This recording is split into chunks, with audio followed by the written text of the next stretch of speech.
Good morning students. आज हम रस के भेदों के बारे में पढ़ेंगे और उनमें से दो ही पढ़ेंगे।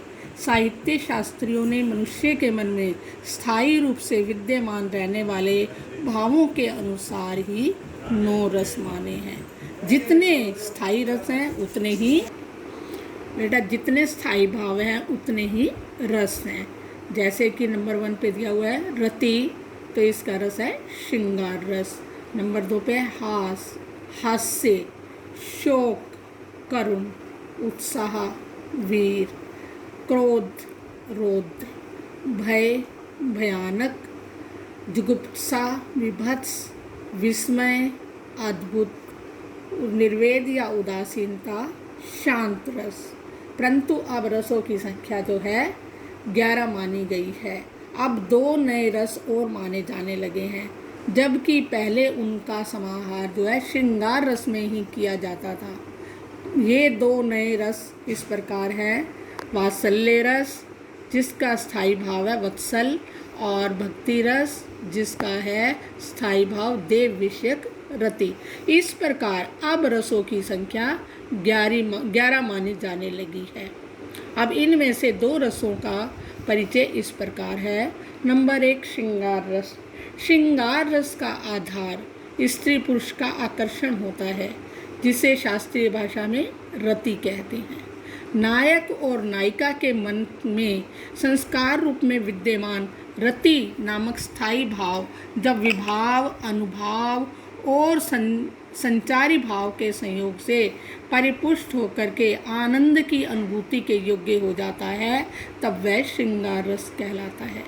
इसमें सुखद और दुखद दोनों प्रकार की अनुभूतियाँ होती हैं। इसी प्रकार इसके 2 भेद किए गए हैं। नंबर 1 संयोग श्रृंगार, नंबर 2 वियोग या विप्रलम्ब श्रृंगार। संयोग श्रृंगार, संयोग का अर्थ है मिलन, अर्थात नायक नायिका के पारस्परिक मिलन के परिणाम स्वरूप जो प्रेम की अनुभूति की जाती है उसे ही संयोग श्रृंगार का। साहित्य के अंतर्गत इसमें प्रेमी जनों के आनंदपूर्ण मिलन, बातचीत करना, देखना, स्पर्श करना, आलिंगन करना आदि क्रियाओं का वर्णन किया जाता है। जैसे कि यहाँ उदाहरण दिया जा रहा है सीता जी और श्री रामचंद्र जी का।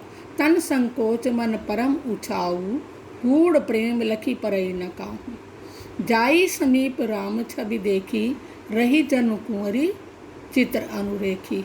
तो इस प्रकार से यहाँ सीता जी के मन में भगवान श्री रामचंद्र जी के प्रेम का भाव परिपुष्ट हुआ है, इसीलिए यहाँ पर हमारा श्रृंगार संयोग श्रृंगार है। वियोग श्रृंगार, जब एक दूसरे के प्रेम में अनुरक्त नायक नायिका अथवा प्रेमी प्रेमिका के मिलन में कोई बाधा या अवरोध उत्पन्न हो जाता है या उनके आपस में बिछुड़ने की अवस्था आ जाती है, तो उनके उस प्रेम का जब वर्णन किया जाता है तो उसे विप्रलम्ब या वियोग श्रृंगार कहते हैं। संयोग के समय में जो उद्दीपन सुख की अनुभूति कराते हैं, वियोग के समय में वही दुख का कारण होते हैं। संयोग के समय की स्मृतियाँ विरह या वियोग को उद्दीप्त करती हैं। श्री कृष्ण के उनसे अलग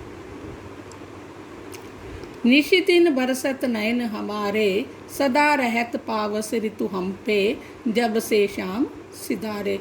जब से भगवान श्री कृष्ण गोपियों से अलग हुए तो वे विरह आकुल है, तो इसीलिए यहाँ पर हमारा विरह वियोग श्रृंगार है। इसी प्रकार से एक उदाहरण ग्रामर में यहाँ दिया गया है। रे मन आज परीक्षा तेरी, सब अपना सौभाग्य बनावे, दरस परस निशेष पावे, उद्धारक चाहे तो आवे, यही रहे यह चेरी। तो यहाँ पर जो है यशोधरा विरहाकुल है अपने प्रियतम के लिए, तो यहाँ पर भी हमारा वियोग श्रृंगार या विप्रलम्ब श्रृंगार ही है। नंबर 2 पे अब हम पढ़ेंगे वीर रस। वीर रस का स्थायी भाव उत्साह होता है।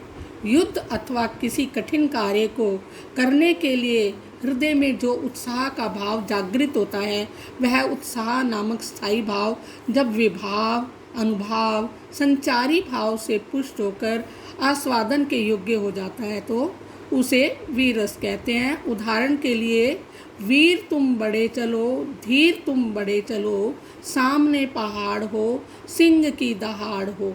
तो यहाँ पर हमारा वीर रस है, क्योंकि यहाँ पर वीरों के मन में उत्साह का भाव जागृत हो रहा है। इसी प्रकार से एक और उदाहरण है, जो साहस कर बढ़ता उसको केवल कटाक्ष से टोक दिया, जो बना वीर नभ बीच फेंक बरछे पर उसको रोक दिया। क्षण उछल गया अरि घोड़े पर, क्षण लड़ा सो गया घोड़े पर, बैरी दल से लड़ते लड़ते क्षण खड़ा हो गया घोड़े पर। तो यहाँ पर उस समय का वर्णन है जब मुगल सेना से राणा प्रताप लड़ रहे थे और उनके वारों का जवाब दे रहे थे। तो इसीलिए यहाँ पर भी हमारा वीर रस ही है।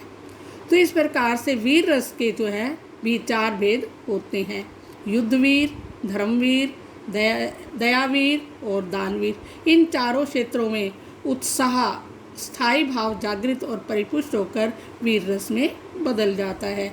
वीर रस के इन चारों भेदों का परिचय इस प्रकार है। युद्धवीर भयंकर युद्ध करके शत्रु के विनाश के लिए जब उत्साह उत्पन्न होता है तो उसे धर्मवीर, अधर्म के नाश और धर्म की स्थापना का जब उत्साह उत्पन्न होता है तो उसे धर्मवीर कहते हैं। नंबर 3 है दयावीर। दीन दुखियों की दयनीय स्थिति को देखकर उनके कष्ट निवारण का जो उत्साह होता है उसे दयावीर कहते हैं। दीनों, वंचितों तथा अभावग्रस्त के अभावों को दूर करने के लिए उनके उत्थान और सहायता करने का जब उत्साह उत्पन्न होता है तो वह दानवीरता का भाव होता है। बच्चों, इस प्रकार से आपको श्रृंगार रस और वीर रस दोनों समझ आ गए होंगे।